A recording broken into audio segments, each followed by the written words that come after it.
Bismillahirrahmanirrahim. Assalamualaikum warahmatullahi wabarakatuh. Alhamdulillahi rabbil alamin. Lillahilladzi anzala al-Qur'ana fi syahri Ramadan hudan linnas wa bayyinatin minal huda wal furqan. Asyhadu an la ilaha illallah wa asyhadu anna Muhammadan abduhu wa rasuluh. Allahumma shalli wa sallim wa barik ala sayyidina Muhammadin wa ala alihi wa ashabihi ajma'in. Amma ba'du fa ya ibadallah ittaqullaha haqqa tuqatih wa la tamutunna illa wa antum muslimun. Kaum muslimin dan muslimat, ma'asyiral muslimin dimanapun berada, alhamdulillah kita panjatkan puja dan bersyukur hadirat Allah Subhanahu wa taala yang telah memberikan kepada kita banyak sekali nikmat-nikmat yang luar biasa, berharga, mahal, dan tidak ada tandingannya. Antara lain nikmat iman, nikmat Islam, nikmat sehat, ya, silaturahim, dan lain sebagainya. Yang mudah-mudahan ini semua bisa membawa kita pada ridhonya Allah Subhanahu wa taala dunia dan akhirat. Salawat teriring salam semoga terlimpah dan tercurah kepada uswah hasanah junjungan kita tercinta, suri teladan kita, Nabi kita, Nabi Muhammad SAW, yang senantiasa kita nanti-nantikan syafaatnya di yaumul qiyamah kelak. Ikhwafillah yang dimuliakan oleh Allah Subhanahu wa taala, kembali lagi pada malam hari ini. Mohon maaf agak terlambat, kita live lebih malam karena biasa ya, tradisi malam Jumat, malam yang banyak kegiatan amaliyah, lagi di kami di Pondok Pesantren di Gunung Kidul sini ya, sehingga malam Jumat merupakan malam yang cukup sibuk ya, dengan macam-macam kegiatan-kegiatan amaliyah. Mudah-mudahan ini semua ya bisa membawa dampak yang positif buat semua ya, sehingga kita malam hari ini live-nya lebih malam, namun insya Allah tidak mengurangi rasa semangat kita untuk bisa saling sharing dan berbagi ilmu. Ikhwafillah yang dimuliakan oleh Allah Subhanahu wa taala, sebelum kita mulai, mari sama-sama kita awali dengan membaca kalimat basmalah bersama-sama. Bismillahirrahmanirrahim. Mudah-mudahan Allah Subhanahu wa taala senantiasa membimbing kita dan juga meridhoi kegiatan taklim kita dari awal sampai akhir. Baik. Kita tahu ya bahwa perjalanan hidup manusia itu tidak terlepas dari yang namanya kehidupan sebagai pemeluk agama. Karena apa? Karena manusia tanpa agama itu ya laksana mayat hidup ya.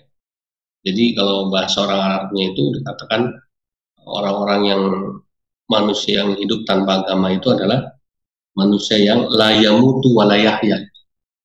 Jadi dia itu nggak hidup nggak mati. Kalau dia hidup dia bingung yang hidupnya ini mau ngapain, harus seperti apa, karena dia nggak punya agama ya. Dia tidak ada yang membimbingnya, tidak ada yang mengarahkannya, tidak ada aturan-aturan yang harus dia patuhi yang mengikat dirinya ya. Sehingga kemudian manusia yang hidupnya tanpa agama adalah manusia yang ya tidak hidup dan juga tidak mati. Kenapa? Karena matinya pun besok dia bingung ya. Matinya ini mau apa ya? Kehidupan selanjutnya itu seperti apa ya? Nasibnya itu bagaimana? Kan dia nggak bisa jawab itu karena dia tidak punya agama. Tetapi manusia yang beragama, manusia yang lebih baik ya daripada manusia yang tidak beragama. Kenapa? Karena manusia yang beragama itu paling tidak ya, dia tahu dia hidup itu harus seperti apa. Karena apa? Karena ada tuntunan hidup yang bisa dia jadikan pijakan. Ketika dia mati, dia juga tahu saya ini setelah mati ini mau apa, mau kemana, seperti apa. Kenapa? Karena agamanya sudah menjelaskan itu. Nah, inilah bedanya ya. Sehingga kemudian beragama itu menjadi satu kewajiban. Memilih agama itu menjadi sesuatu yang wajib. Makanya di Indonesia Tidak ada orang yang tidak beragama. Sehingga di kartu identitas penduduk orang warga negara Indonesia ada kolom agamanya selain nama, ya, alamat, kelamin, status, dan ada agama. Kenapa agama masuk dalam identitas seorang WNI? Karena memang pemerintah kita mengharuskan setiap penduduknya itu memilih agama yang sudah disahkan, diakui oleh negara. Dan itu ada di amanat Undang-Undang Dasar 1945 pasal 29 ya, ayat 1 dan seterusnya. Sehingga kemudian seorang warga negara Indonesia wajib memilih dari 6 agama yang diakui pemerintah. Ada Islam, ada Katolik, ada Protestan, Hindu, Buddha, Konghucu ya. Sehingga ketika kita menyatakan diri menjadi warga negara Indonesia harus memilih agama ya. Nah, kemudian tentu ketika orang itu menjadi seorang yang beragama, ini ada dua versi. Ada versi yang kemudian dia beragama karena memang keturunan. Misalnya bapak ibunya ini Kristen, maka anaknya kemungkinan besar pasti jadi Kristen. Bapak ibunya Hindu, ya, tinggal di Denpasar, Bali, maka kemungkinan besar anaknya pun jadi Hindu. Bapak ibunya seorang Buddha, menurut agama Buddha, maka anaknya kemungkinan besar jadi Buddha. Begitu juga yang Katolik, Protestan, Konghucu, ya, Islam. Sehingga kemudian faktor keturunan menjadi salah satu faktor penyebab orang itu beragama. Ya, nah, makanya kata Nabi kita Muhammad SAW, kullu mauludin yuladuna alal fitrah. Setiap anak yang lahir ke dunia itu dia dibebaskan dari perkara agama. Kalau dia baru lahir masih bayi ya. Kenapa? Karena dia adalah suci. Jadi begitu anak lahir ke dunia itu tidak dihukumi agamanya apa kan ya. Mau Islam, Hindu, Buddha, Kristen, ya, itu apa namanya, anak yang baru lahir tetap fitrah suci, membawa satu fitrah sucian dari Allah Subhanahu wa Ta'ala. Kenapa? Karena asal fitrah itu adalah dari Allah. Dan Allah menurunkan agama buat manusia, namanya agama Islam. Tapi kemudian faktor lain ini yang menyebabkan si anak bayi ini kemudian bukan beragama sesuai dengan fitrahnya. Fa'abawahu, lanjutan hadis tadi, fa'abawahu yuhawidanihi au yumajjisani au yunassirani. Anak yang lahir itu, bayi yang baru lahir itu fitrah. Artinya fitrah itu ditafsirnya hadis dikatakan Islam maksudnya. Tetapi tergantung, sebenarnya anak baru lahir itu Muslim asalnya, tetapi kan tergantung bapaknya sama ibunya. Kalau dia lahir dari bapak yang Islam, ya dia terus Islam. Kalau dia lahir dari bapak dan ibu yang tadi yang Kristen, maka dia jadi Kristen. Katolik dia jadi Katolik, Hindu dia jadi Hindu, Buddha jadi Buddha, Konghucu jadi Konghucu. Ini yang namanya Islam keturunan. Dan itu sudah dijelaskan dalam Islam. Ada juga orang yang beragama itu karena dia mencari, karena pencarian. Mungkin awalnya dia agnostik, dia tidak beragama. Bisa jadi awalnya dia adalah seorang yang ateis. Ya. Bisa jadi awalnya dia adalah seorang yang pluralis, ya. Dia yang seorang yang liberalis, ya. Tapi kemudian ya dia mencari agama ya, yang mungkin pas dengan dia. Nah, kemudian akhirnya misalnya dia ketemu Islam, maka dia jadi Islam. Yang tadinya belum beragama, atau yang tadinya ateis, atau yang tadinya bukan Islam, dia jadi Islam. Ya. Nah ini karena dia mencari kebenaran itu. Ada juga yang dia beragama itu karena memang hidayah dari Allah Subhanahu wa Ta'ala. Ya ini adalah versi para mualaf-mualaf ya, yang dulunya pendeta dapat hidayah masuk Islam ya, yang dulunya biksu dapat hidayah masuk Islam, yang dulunya pastor dapat hidayah masuk Islam, yang dulunya seorang apa namanya itu pedante apa ya, di Hindu ya, pendeta Hindu ya, kemudian dapat hidayah masuk Islam ya, dan seterusnya. Nah, jadi tiga faktor ini memang yang mempengaruhi akhirnya orang memilih agama, dan tentu banyak versi yang masing-masing yang apa namanya kita temui ya di masyarakat. Karena apa? Karena memang orang beragama itu adalah sesuatu yang didasari pada keyakinan hati, kemantapan, dan tidak bisa dipaksakan. Makanya di Islam untuk menjadi seorang muslim itu salah satu syaratnya itu adalah la ikraha fiddin.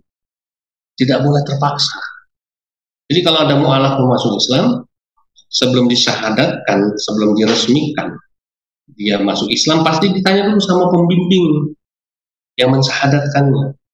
Apakah Anda masuk Islam karena terpaksa atau karena keinginan sendiri?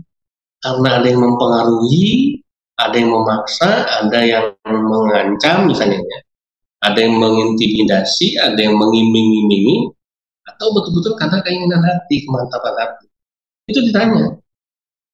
Ketika dia menjawab, saya masuk Islam karena kemauan saya dalam keadaan sadar, dalam keadaan sehat walafiat jasmani dan rohani, saya berakal sehat, saya tidak sakit, sehingga saya dengan sadar saya memilih Islam sebagai agama saya, itu baru sah Islam.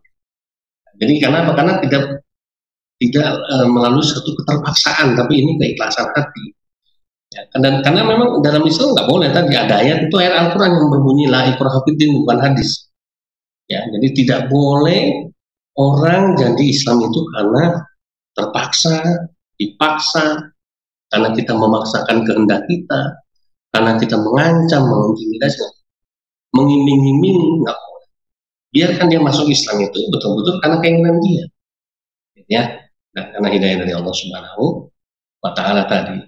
Nah, makanya ikhwafillah yang dimuliakan oleh Allah Subhanahu wa Ta'ala, ya tentu kalau kita bicara masalah agama yang menjadi tolak ukur ya, ajaran satu agama, yang menjadi informasi tentang kebenaran satu agama, tentang ciri-ciri identitas satu agama itu adalah pasti yang pertama kali dicari adalah kitab suci. Kitab suci ini adalah syarat mutlaknya bagi sebuah agama, bahkan kepercayaan pun ada kitab sucinya. Ya. Jadi jangan dikira agama-agama apa namanya, bukan agama, jangan dipikir aliran-aliran kepercayaan, aliran-aliran kebatinan itu tidak punya kitab suci. Mereka juga punya kitab suci. Mereka punya apa namanya itu, punya rujukan, ya, punya pedoman, punya panduan. Nah, kalau bahasa agamanya ini adalah kitab suci. Dan ini menjadi apa namanya syarat, ya. Syarat satu keyakinan itu disebut agama itu adalah karena memiliki kitab suci. Kalau ada agama yang mengaku ini saya misalnya mendirikan satu agama baru, agama A misalnya, tapi kemudian tidak ada kitab sucinya, maka itu tidak bisa disebut sebuah agama. Agama itu harus memiliki kitab suci. Makanya kemudian seperti Al-Quran ya, kitab suci kita orang Islam itu, Al-Quran itu diturunkan oleh Allah Subhanahu wa Ta'ala langsung dari langit ya kepada Nabi Muhammad SAW melalui malaikat Jibril alaihissalam, itu berangsur-angsur, tidak serta-merta langsung udah wujud kitab suci gitu ya, ini Muhammad gitu ya, ini kitab suci gitu. Enggak. Tapi kitab suci umat Islam yang namanya Al-Quran itu diturunkan itu selama kurang lebih 23 tahun. Jadi kalau Nabi Muhammad SAW itu diangkat menjadi Rasul di usia 40 dan wafat di usia 63, maka Al-Quran ini diturunkan oleh Allah semenjak Nabi Muhammad diangkat menjadi Rasul, ya kan, sampai beliau wafat 23 tahun.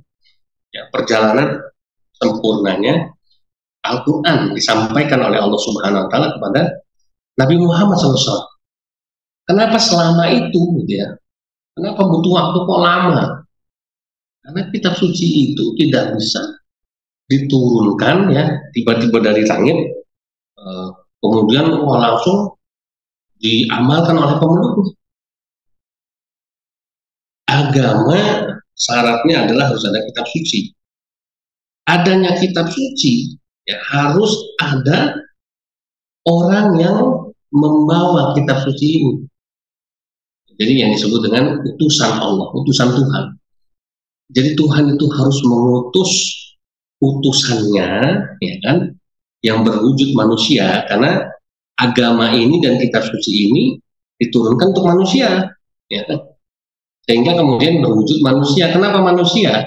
Karena manusia ini adalah sebaik-baik ciptaan Allah. Walaupun bangsa jin juga disuruh beribadah juga sama Allah.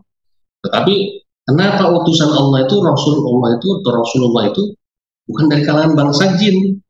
Kalau dari kalangan bangsa jin, manusia nggak bisa lihat, gitu ya. Kenapa? Karena dia manusia, karena makhluk yang terbatas, yang hanya bisa dilihat oleh sesama mereka.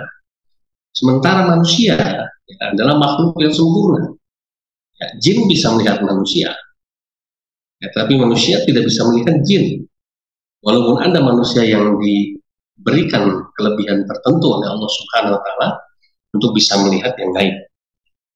Nah, sehingga utusan ini menjadi mutlak. Tidak ada sebuah kitab suci diutus tanpa adanya seorang utusan, Nabi dan Rasul itu. Karena hanya dia yang bisa menjelaskan maksud dan tujuan Tuhan ya, di dalam kitab suci itu. Kenapa? Karena dia utusan Tuhan. Sehingga Tuhan berkomunikasi hanya melalui dia. Tidak mungkin Tuhan berkomunikasi kepada semua manusia. Wah, repot itu. Ya, semua nanti saling mengklaim yang benar. Maka mekanismenya adalah harus ada seorang nabi, ada seorang rasul ya, yang membawa risalah kitab suci itu. Nah, kalau di Islam pembawa kitab suci ya Al-Qur'anul Karim, kitab suci umat Islam adalah Nabi Muhammad Shallallahu Alaihi Wasallam, ya, dan itu berlangsung selama kurang lebih 23 tahun lah, jadi tidak sebentar. Begitu juga misalnya, ya, kita tahu bahwa Alkitab umat Nasrani itu bukukan dalam bentuk Alkitab itu ya, selama ribuan tahun, lebih lama lagi. Kalau Al-Quran hanya butuh waktu 23 tahun untuk mencapai kesempurnaan dan akhirnya menjadi kitab suci yang diimani oleh semua umat Islam sampai sekarang, sampai hari kiamat. Tetapi umat Nasrani, Katolik maupun Kristen membutuhkan waktu lebih lama ya, untuk bisa mengkanonisasikan kitab sucinya itu. Sehingga kemudian selama kurang lebih dari berapa ya, 1800 tahun atau 1600 tahun ya, lamanya baru disepakati sebuah kitab suci yang bernama Bible ya, atau Injil kalau bahasa kita ya, adalah sebagai kitab sucinya umat Kristen di seluruh dunia, begitu ya. Nah, begitu juga misalnya kita lihat ya film agama Buddha dari film Sun Gokong, bagaimana Sun Gokong bersama gurunya bernama Biksu Tong Sam Chong ya, dan adik-adik seperguruannya, ada Cut Pakai, ada Wuching gitu ya, yang kemudian harus melakukan satu perjalanan panjang ke barat untuk mencari kitab suci. Nah, ada yang mengklaim bahwa Biksu Tong dan Sun Gokong itu ke barat itu berarti ke Eropa, gitu ya. Mencari Alkitab gitu ya. Nah, ya itu sih silakan aja, namanya juga cuma penjualan. Ada lagi yang mengklaim bahwa Biksu Tong itu ya bukan ke barat, itu bukan ke Eropa, ya. Tapi akhirnya Biksu Tong itu kemudian sampai ke Arab dan akhirnya menemukan Al-Quran ya, yang menjadi kitab sucinya ya. Yang begitu ya. Ada juga yang sekarang lagi rame, gurunya Sun Gokong ini, Biksu Tong itu udah nyampe di Indonesia karena sekarang rame tuh di TikTok gitu ya. Menunjukkan video tentang perjalanan Biksu Tong dan murid-muridnya gitu ya. Jadi dibikin parodi gitu ya. Ada siluman apa namanya itu Togrut, ada apa si Taiwong ya, Ciulang Seng dan sebagainya. Sehingga ini kemudian menjadi menarik bahwa memang keberadaan kitab suci dalam satu agama itu menjadi hal yang penting, pokok. Kenapa? Karena agama itu bisa berdiri tegak kalau memiliki yang disebut dengan kitab suci. Karena kitab suci itulah yang menjelaskan secara rinci tentang agama itu sendiri. Dari mulai asal-usul agamanya, kemudian ajaran-ajarannya, ya kan? Kemudian apa maksud dan tujuan Tuhan ya, menurunkan agama ini, kemudian harus nasib orang-orang yang beriman kepada agama ini seperti apa, nasib-nasib orang yang tidak beriman kepada agama itu ke depan gimana, itu semua ada di situ kan gitu ya. Sehingga kemudian ya kita tidak apa namanya bisa menyangkal bahwa keberadaan kitab suci dalam satu agama penting. Islam dengan Al-Qur'annya, Katolik dan Protestan dengan Holy Bible-nya, ya, kemudian Buddha dengan kitab Tripitaka-nya, Weda apa namanya Hindu dengan kitab Wedanya, ya, Konghucu apa namanya saya lupa sucinya ya. Sehingga kemudian mustahil ada agama tanpa kitab suci. Kenapa? Karena pemeluk agama itu kalau tidak ada kitab suci dia bingung. Apa yang harus dia lakukan, apa yang mau dia imanin, saya harus bagaimana, ritual keagamaan yang dijalankan itu seperti apa? Ada di kitab suci. Kalau tidak ada kitab suci, ya mungkin bukan agama namanya, tapi apa namanya itu aliran kepercayaan. Sementara aliran kepercayaan sendiri punya kitab suci juga. Nah, oleh karenanya yang dimuliakan oleh Allah Subhanahu Wa Taala. Jadi memang melihat dari perjalanan panjang kitab suci yang ada ya, di Indonesia, dari agama yang ada di Indonesia ini memang bukan sembarangan ya. Terlepas dari mana kitab suci yang benar ya, kita lihat bagaimana perjalanan panjang Bible dibukukan ya, akhirnya bisa berbentuk seperti sekarang yang resmi dari LHI atau Lembaga Kitab Indonesia. Itu kan bukan perjalanan yang singkat. Kemudian Al-Quranul Karim juga sama, walaupun diturunkan selama 23 tahun ketika Nabi Muhammad SAW masih hidup, namun dari 1400 tahun yang lalu sampai sekarang itu perjalanan tentu udah lama. Dia bertahan ya, mengarungi samudera waktu, zaman ya kan, berganti-ganti kehidupan ya. Sampai sekarang dan sampai hari kiamat Al-Quran ini tetap eksis.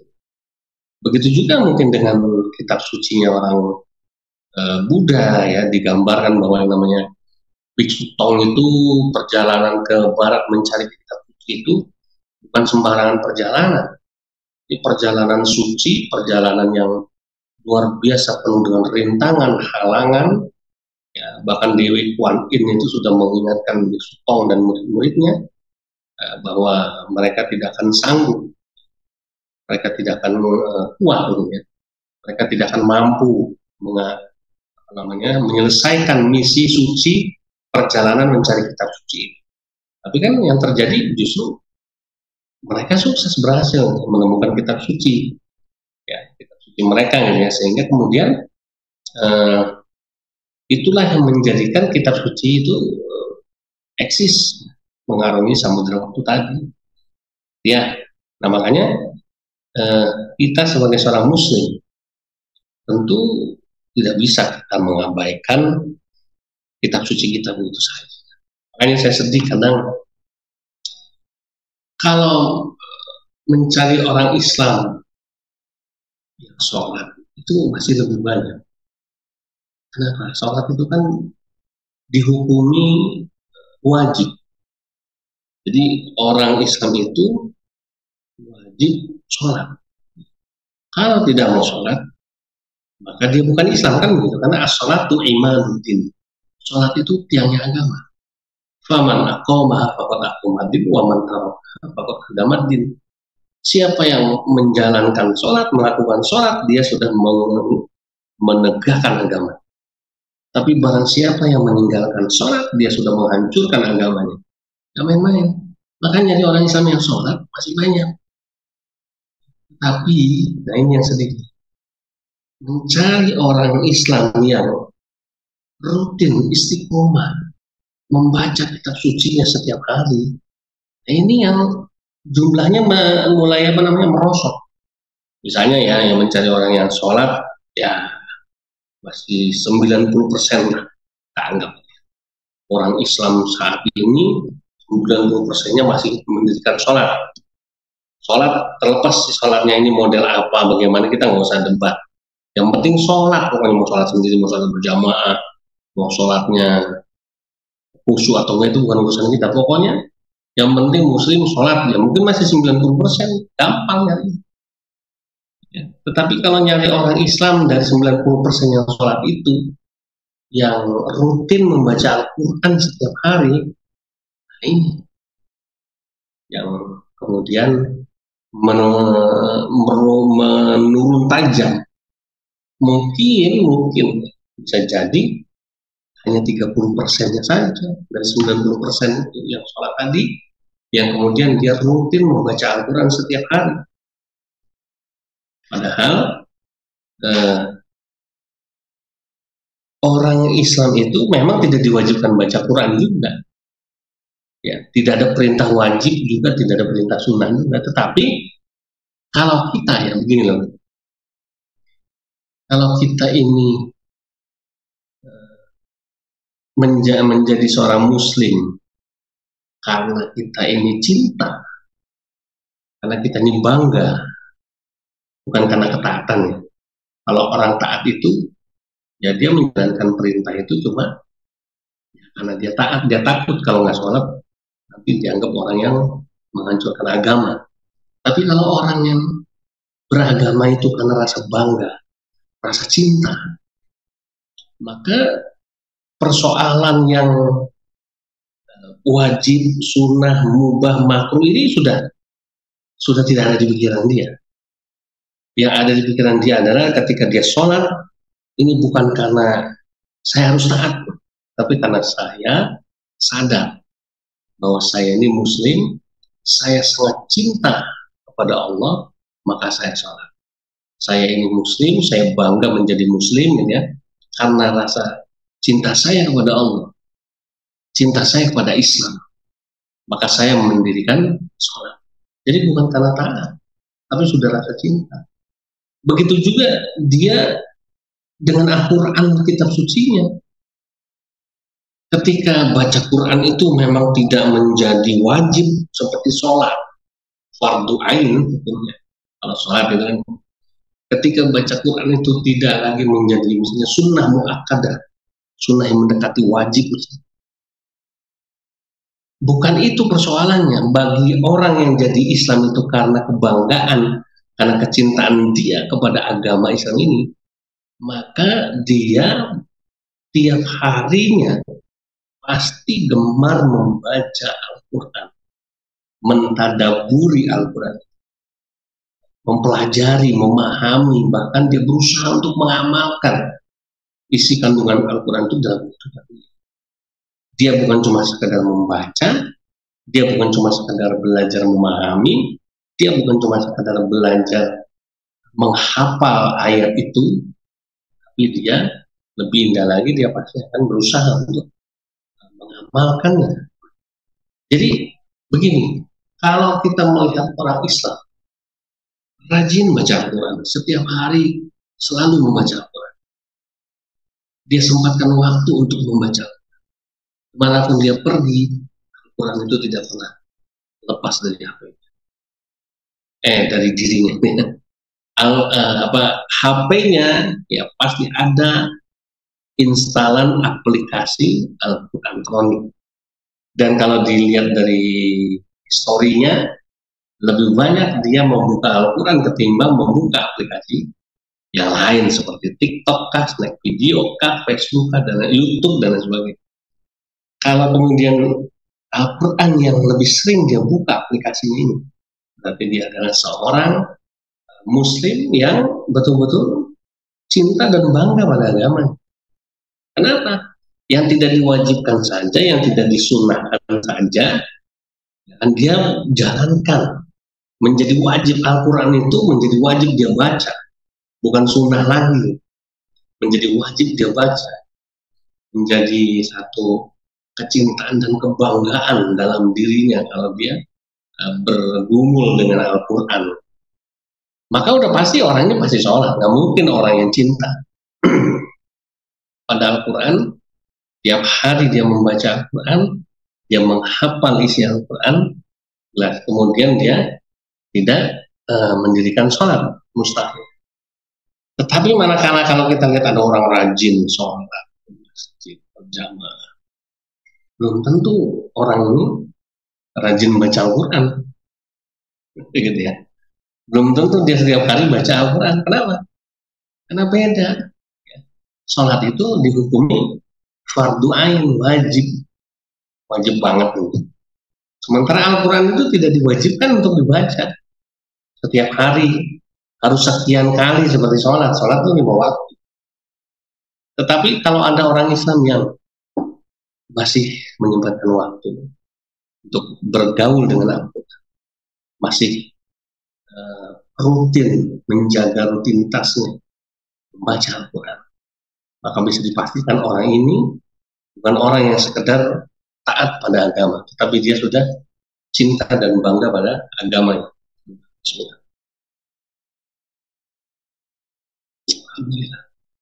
Maka ikhwafillah yang dimuliakan oleh Allah Subhanahu wa Ta'ala, sudah saatnya saat ini kita taubatan nasuha, meninggalkan kebiasaan buruk kita, ya, dengan tidak pernah membaca Al-Quran, bahkan jauh kehidupan kita dari, bahkan mohon maaf kita buta huruf Al-Quran. Ya Allah, ini sungguh suatu bencana iman yang paling mengerikan. Itu adalah seorang muslim yang tidak bisa membaca kitab suci. Tidak susah, sangat mudah. Ikhwafillah yang dimuliakan oleh Allah Subhanahu wa Ta'ala, saya sedikit bercerita. Ini cuma sharing. Ini tidak untuk dipercayai 100%. Ini cuma cerita pengalaman pribadi. Beberapa waktu yang lalu, saya dalam keadaan sadar, tetapi seperti ada orang yang bicara pada saya. Kemudian suaranya itu dengan jelas bunyinya begini, mulut kamu itu semakin berat dan lisan kamu itu semakin kaku karena kamu mulai jarang membaca. Saya agak kaget ya. Yang mengingatkan saya ini soal Al-Quran, bukan sholat. Saya sadar sholat saya banyak kekurangan, masih jauh dari kekhusyuan dan kesempurnaan. Tetapi saya tidak pernah mendapatkan teguran semacam itu. Wallahu a'lam, saya tidak mau tahu itu siapa, dari mana. Yang jelas yang pasti pesannya yang diberikan kepada saya ini cukup membuat saya itu terpukul. Iya ya, saya sadar ini bahwa akhir-akhir ini begitu banyak pikiran, beban kehidupan, beban masalah, sehingga saya kemudian semakin jauh dari Allah. Saya tidak pernah baca Al-Quran secara rutin lagi setiap hari, kan sangat jarang. Maka kemudian saya langsung ambil wudhu, saya mulai baca Al-Quran lagi, dan pada waktu pertama kali saya baca Al-Quran itu, betul sekali, mulut saya ini berat rasanya. Mengucapkan kalimat, kata per kata, kalimat per kalimat, ketika saya membaca Al-Quran itu, dan kaku lidahnya. Sampai saya kemudian ketika baru selesai 3 ayat, saya berdoa sama Allah, saya minta ampun kepada Allah, saya mohon kepada Allah supaya saya dipermudah lagi membaca. Saya baca doa Rabbi shrah li sadri yassir li amri wahlul 'uqdatam. Ketika saya sudah berdoa, saya mulai membaca lagi. Alhamdulillah, mulut saya yang tadinya berat, lidah saya yang tadinya kaku-kaku ini mulai seperti Allah lepaskan lagi. Allah kemudian bukakan lagi jalan supaya saya kemudian bisa menikmati tilawah Al-Quran yang saya baca. Ini contoh bagaimana kemudian malam hari ini akhirnya saya membuat tema kajian di channel LSK ini mengenai kitab suci tadi. Begitu ya Pak yang dimuliakan Allah Subhanahu wa Ta'ala. Jadi kalau tadi di awal saya sebut bahwa kitab suci itu adalah satu identitas, satu agama yang menjadi penting, tidak mungkin ada agama kalau tidak ada kitab suci. Maka kalau ada seorang pemeluk agama, dalam hal ini khususnya yang muslim, dia kemudian jauh dari kitab suci, maka sama saja dia kehilangan identitas dia sebagai seorang muslim. Percuma bicara masalah zakat, masalah haji, sholat, dan sebagainya, sedekah, wakaf, kalau ternyata dia jauh dari Allah. Bukan berarti serta-merta kemudian saya menghakimi orang yang sholat itu sia-sia. Tetapi ya, saya yakin seorang muslim yang tidak pernah membaca Al-Quran, yang kehidupannya jauh dari Al-Quran, yang kemudian dia tidak cinta pada Al-Quran, yang kemudian dia tidak merasa penting untuk menggantungkan hidupnya dengan Al-Quran, maka orang ini kehilangan identitas keislamannya. Dan ini berakibat fatal. Kita kalau kehilangan KTP kita hilang. Kita segera mengurus untuk mendapatkan pengganti KTP yang baru. Kenapa? Karena kalau nggak ada, ini akan menjadi sesuatu yang membingungkan. Oh, ada seorang muslim tapi dia kemudian tidak pernah tahu tentang kitab sucinya, tidak bergaul dengan kitab sucinya, tidak mempelajari kitab sucinya, bahkan tidak bisa baca kitab sucinya.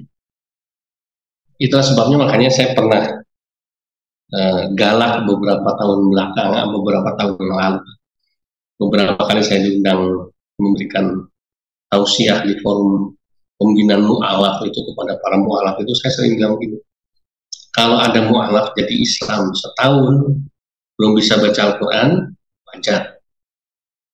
2 tahun jadi mu'alaf, jadi Islam, belum bisa baca Al-Quran, masih dikasih toleransi. Tetapi kalau ada mu'alaf masuk Islam lebih dari 2 tahun sudah, lebih dari 2 tahun ya, kemudian dia masih belum bisa baca Al-Quran, maka saya dengan kasar dulu saya sebut namanya mu'alaf bodoh. Kenapa? Ya karena gimana ya, dia mau masuk Islam dengan cerita yang luar biasa, didramatisir yang luar biasa, wow, seolah-olah cerita dia masuk Islam ini betul-betul mengharu biru, membuat orang yang dengar pengen langsung tertarik, ya, kemudian simpatik, ya. Akhirnya kemudian ujung-ujungnya apa? Orang akan dekat sama dia, bertanya apa keperluannya, kebutuhannya, itu lain lagi kebutuhan popularitas dan materi yang dicari. Tapi kemudian, ya, dia tidak sadar, gitu ya, dia tidak sadar bahwa bukan cuma sekedar bangga karena jadi Islamnya harusnya, tapi dia juga dengan sadar dia harus berusaha untuk bisa mempelajari kitab sucinya, karena itu adalah identitas keislaman dia yang sesungguhnya. Maka mari sama-sama kita sebagai seorang yang beragama, kita pelajari kitab suci kita, khususnya muslim, ya, sampai kemudian kita terlena. Kita bandingkan, nggak apa-apa studi komparasi Al-Quran, Bible, ini ya, di compare, ya. Untuk apa? Untuk kemudian menjadi semangat kita. Setelah membandingkan, nah, kita kan jadi tahu mana nih dari kitab suci yang ada ini, Al-Quran, oh ternyata memang Al-Quran ini lebih, ya, berbobot, ya, Al-Quran ini lebih keren. Misalnya contoh, ya, almarhum ayah saya, papa saya, ketika di awal jadi Islam, proses dia jadi Islam itu kan dia membaca Al-Quran terjemahan itu kurang lebih sekitar 7 kali. Jadi baca Al-Quran terjemahan sekali, khatam, dia kepengen baca lagi. Dia baca lagi, udah diulang dari awal, khatam lagi yang kedua kalinya. Kemudian dia kepengen baca lagi yang ketiga kalinya. Dia ulang lagi baca Al-Quran terjemahan. Khatam lagi yang keempat, yang kelima, yang keenam, sampai yang ketujuh. Ya, bapak saya itu menghatamkan Al-Quran terjemahan 7 kali. Yang Al-Quran terjemahan, ya, ini sebelum jadi Islam, sebelum syahadat. Ketika selesai yang ketujuh kalinya itu, bapak saya kemudian menyatakan bahwa begini perkataan saya masih ingat. 1001 macam pertanyaan dalam hidup saya semua bisa dijawab oleh Al-Quran, tetapi tidak semuanya mampu dijawab oleh Alkitab atau Bible. Itu contoh, ya, orang yang memang jadi Islam, dia begitu mencintai kitab sucinya, sehingga kemudian setelah itu dia bersyahadat masuk Islam, dia mempelajari Islam. Karena apa? Karena sebelum jadi Islam saja, dia sudah 7 kali membaca Al-Quran terjemahan bolak-balik sampai khatam. Ya, kemudian ketika dia sudah jadi Islam, dia sudah jatuh cinta berat udah, untuk bisa segera membaca, untuk segera bisa membaca Al-Quran dalam bahasa aslinya. Nah, ikhwafil yang dimuliakan oleh Allah Subhanahu wa taala, demikian ya. Mudah-mudahan kita semua menjadi kaum muslimin yang lebih cinta, ya, kemudian segera mau bertobat. Bagi antum yang hari ini masih belum bisa baca Al-Quran, ayo bangkit. Jangan pernah bilang baca Al-Quran itu susah, ya. Jangan pernah bilang baca Al-Quran itu susah. Jangan pernah bilang saya ini orang bodoh, saya ini nggak bisa baca Al-Quran, saya ini nggak mampu baca Al-Quran. Kenapa giliran mau belajar baca Al-Quran mikirnya nggak mampu, tapi giliran nyari duit dikejar sampai ke ujung dunia. Giliran mikir mau kawin lagi, semangat, nggak ingat tuh umur udah makin tua. Tapi giliran baca Al-Quran alasannya, wah 1001 macam. Alasannya itu dibuang. Saya kepengen bisa baca Al-Quran, saya kepengen bisa mempelajari Al-Quran, saya kepengen bisa betul-betul berinteraksi dengan Al-Quran. Malu saya, umur saya sudah tua, saya Islam dari lahir, tapi kalau baca Al-Quran cuma baca Latinnya saja. Malu saya, jadi mu'alaf, sudah 5 tahun, sudah 10 tahun, tapi sampai hari ini saya nggak bisa baca Al-Quran. Apa susahnya baca Al-Quran? Nggak ada susahnya. Yuridullahu bikumul yusra wala yuridu bikumul usra. Sesungguhnya Allah itu ingin memberikan kemudahan buat kalian, tidak ingin memberikan yang susah. Baca Al-Quran itu tidak susah, gampang. Dan saya sudah membuktikan itu. Begitu mudah membaca. Silahkan dicoba. Ayo mulai dari sekarang. Caranya gimana? Panggil Ustadz, minta datang kepada Ustadz. Pak Ustadz, saya maaf, saya kepengen banget bisa baca Al-Quran seperti Pak Ustadz. Tolong Pak Ustadz ajarin saya, biar jadi amal jariahnya Pak Ustadz. Saya nggak punya duit buat gaji Pak Ustadz. Nggak apa-apa, banyak Ustadz yang ikhlas. Banyak Ustadz, Ustazah yang kalau diminta untuk mengajari membaca Al-Quran, nggak dia nggak berpikir untuk menarik biaya. Gratis. Kenapa? Karena orang yang sudah bisa membaca Al-Quran punya kewajiban untuk mengajarkan pada orang lain. Di dalam hadis dikatakan, khairukum man ta'allama Al-Quran wa 'allama. Yang terbaik di antara kalian itu adalah orang yang dia mempelajari Al-Quran, kemudian dia mengajarin pada orang lain. Jadi kalau ada orang bisa baca Al-Quran, diminta ada orang kata, Ustaz tolong ajarin saya. Saya dengar Ustaz baca Al-Quran, oh, bagus, saya kepengen bisa seperti itu. Ya, wani piro, besok kalau mati tempeleng malaikat, nggak boleh. Saya yakin tidak akan ada Ustaz, Ustazah, amir masjid, marbot masjid, siap tetangga kita bahkan sekalipun bukan Ustaz, kalau dia bisa baca Al-Quran, antum mau datang pada dia minta diajarin baca Al-Quran, pasti dia mau. Nggak mungkin nggak mau, karena dia sadar seorang yang bisa baca Al-Quran punya kewajiban untuk mengajarkan pada orang lain. Demikian yang bisa kami sampaikan.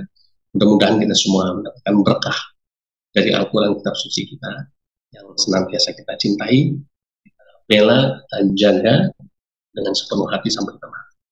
Jazakumullah khairan katsiran wal afu minkum. Subhanakallah wa rabbana wa bihamdika asyhadu an la ilaha illa anta astaghfiruka wa atubu ilaik. Wassalamualaikum warahmatullahi wabarakatuh.